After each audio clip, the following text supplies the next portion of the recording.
Every city has those neighborhoods people avoid, and Burnaby is no exception. It might look like the perfect mix of urban living and convenience, SkyTrain in every direction, massive parks and shiny new towers everywhere you look. So on paper, Burnaby seems like a no-brainer. But once you actually live there, you realize not every part of the city lives up to the hype. Some neighborhoods feel cramped, noisy, or just disconnected, and others have issues that most people don't realize until it's way too late. I'm Sardari, a realtor here in Metro Vancouver, and in today's video, we're going through the 5 worst neighborhoods in Burnaby. If you're thinking about living in Burnaby, this will give you a clear picture of where things start to fall apart. Let's start with Edmonds, and honestly, this one tops almost every local's list for the same reasons. It is located in southeast Burnaby, near Kingsway and Canada Way, near the new west border. It's one of those neighborhoods that's been up and coming for years, but somehow it never actually gets there. The moment you drive through Edmonds, you can see the contrast. There are shiny new towers and condos right beside run-down low-rises and single-family homes that haven't been touched in decades.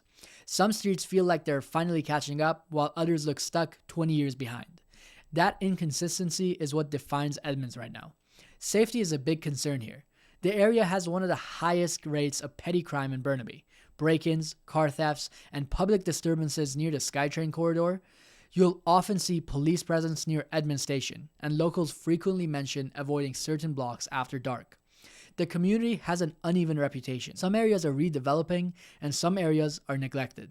And while redevelopment is happening, it's not coordinated. You get clusters of modern buildings with new residents moving in, but right next door are pockets that feel forgotten, older retail, poor lighting, and sidewalks that don't connect properly.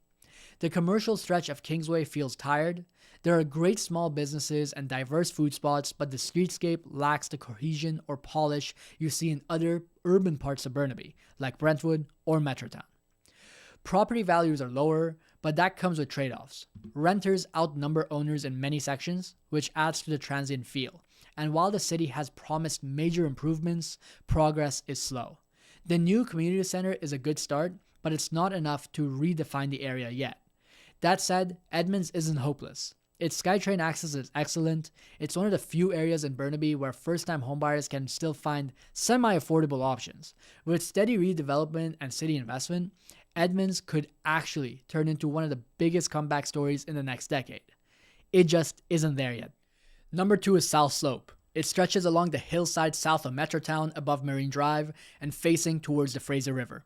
At first glance, South Slope looks like the dream. Large lots, quiet streets, and stunning city views. But once you move in, you realize it's a neighborhood that looks great from a drone shot, but doesn't feel great for everyday living. The topography defines everything.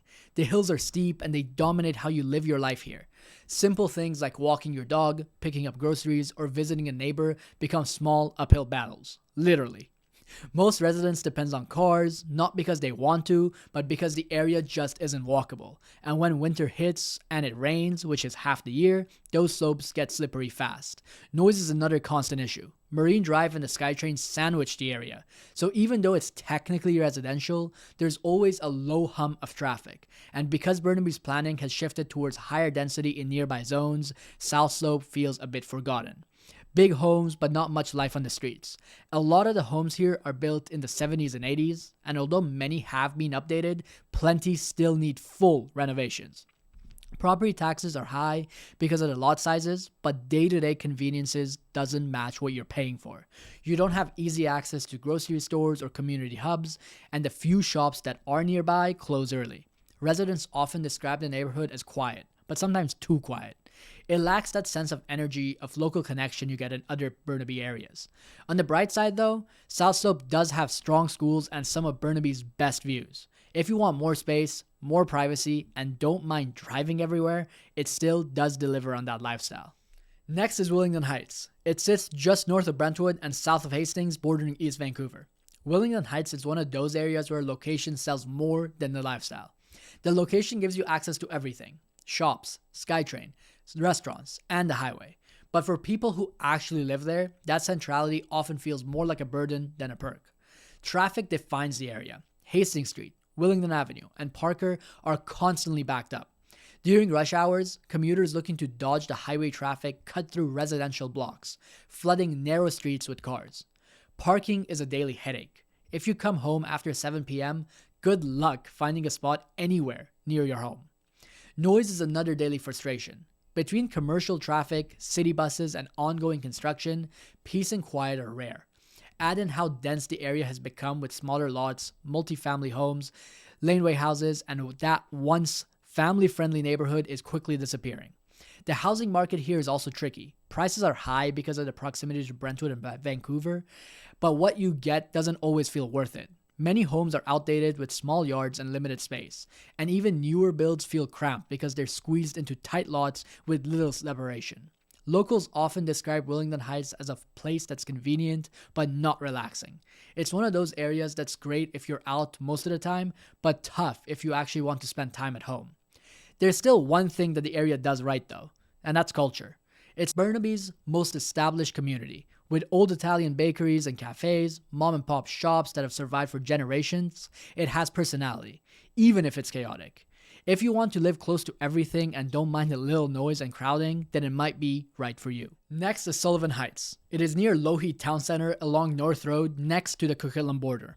Sullivan Heights sits right beside the City of Lougheed Shopping Center. On paper, it sounds like a dream. Direct SkyTrain access, brand new amenities, and a modern urban center right next door. But in reality, the area still feels overwhelming. The population density here has exploded. Traffic along North Road and Austin Avenue is constant, and parking has become a daily challenge. Even though the Lougheed project itself is finished, the surrounding streets are busier than ever, and being right next to Burquitlam means constant construction, roadwork, and new towers going up just across the border. It's a neighborhood that feels caught between convenience and chaos. You've got SFU students, short-term renters, and new condo owners all packed into a small area. That turnover makes it hard to build a sense of long-term community. And with all the noise, buses, and SkyTrain traffic, quiet moments are rare. Older condos in the area are also showing their age. Many have rising strata fees and dated interiors, and with newer buildings competing right next door, resale values can lag behind what people expect. Still, Sullivan Heights has undeniable potential. Everything you need, shopping, transit, food, is all within walking distance. And as Burquitlam finishes its next phase of growth, the livability here should gradually balance out. Next is Suncrest. It is on the southwestern edge along Marine Drive, bordering Vancouver and the River District. Suncrest is one of those places people forget even exists, a small residential pocket tucked between Marine Drive and the Vancouver border. It's quiet, suburban, and very isolated. That isolation is exactly why it makes this list. Most homes here are post-war bungalows or early two-story houses built between the 1950s and 1970s.